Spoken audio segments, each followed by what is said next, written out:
Happy Thursday, guys. Bill McMillan here with NDWX.com, and temperatures are running 10 to 15 degrees below average across the Ohio Valley as we start our Thursday. Good for officially, I think the coolest temperature so far today is 56 degrees in Indianapolis, but several other reporting sites are into the upper 40s across central parts of the state this morning.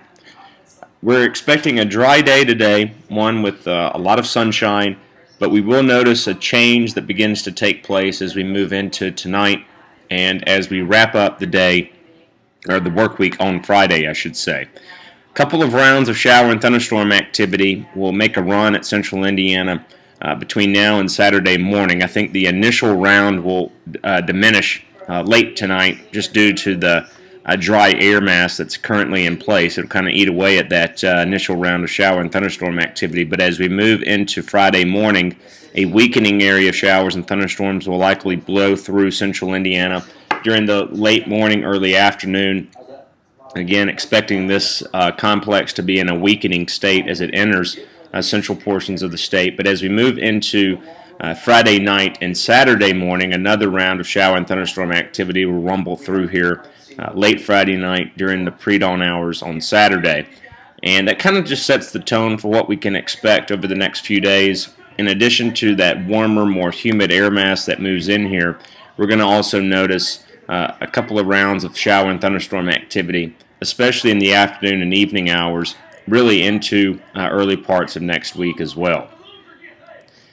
Yes, it's going to turn hot and humid again, but as mentioned a couple of days ago, I think it's more or less the bigger deal is the humidity. All the moisture in the ground, kind of given the time of the year, it's really going to make it difficult for temperatures to go much above the 90-degree mark, I believe, with this upcoming heat wave, if that's what you want to call it. Now, with that said, obviously it's going to feel very oppressive at times, and overnight lows as well are going to remain much warmer than where we would typically expect them to be. In some cases, even not dipping much lower than the low 70s as we go through the upcoming forecast period. But nonetheless, with that hot, humid pattern in place will also come shower and thunderstorm activity on a scattered basis, really into the middle part and latter parts of next week, as the GFS forecast model is illustrating here. Early call on the Labor Day weekend would continue that kind of splash and dash variety of shower and thunderstorm activity. Also, a very warmer, or much warmer than average, and humid time of things continuing. Before we close out, guys, just a quick look at the new JMA weeklies. No surprise here. Week 1, this eastern ridge remains the big story, supplying this anomalous warmth as we close out the month of August. As we look at week 2. So we can get that to load. There we go.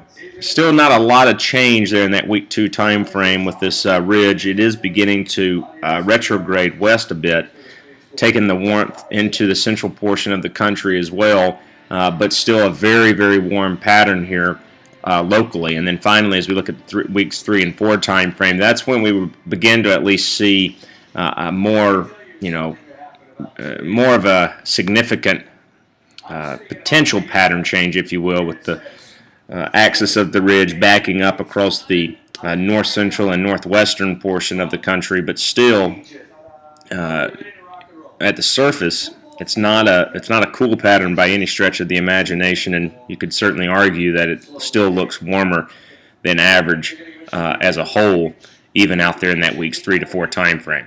Guys, that'll do it for the morning update. Make it a great Thursday. Thank you, as always, for logging on to NDWX.com, and we'll talk with you soon.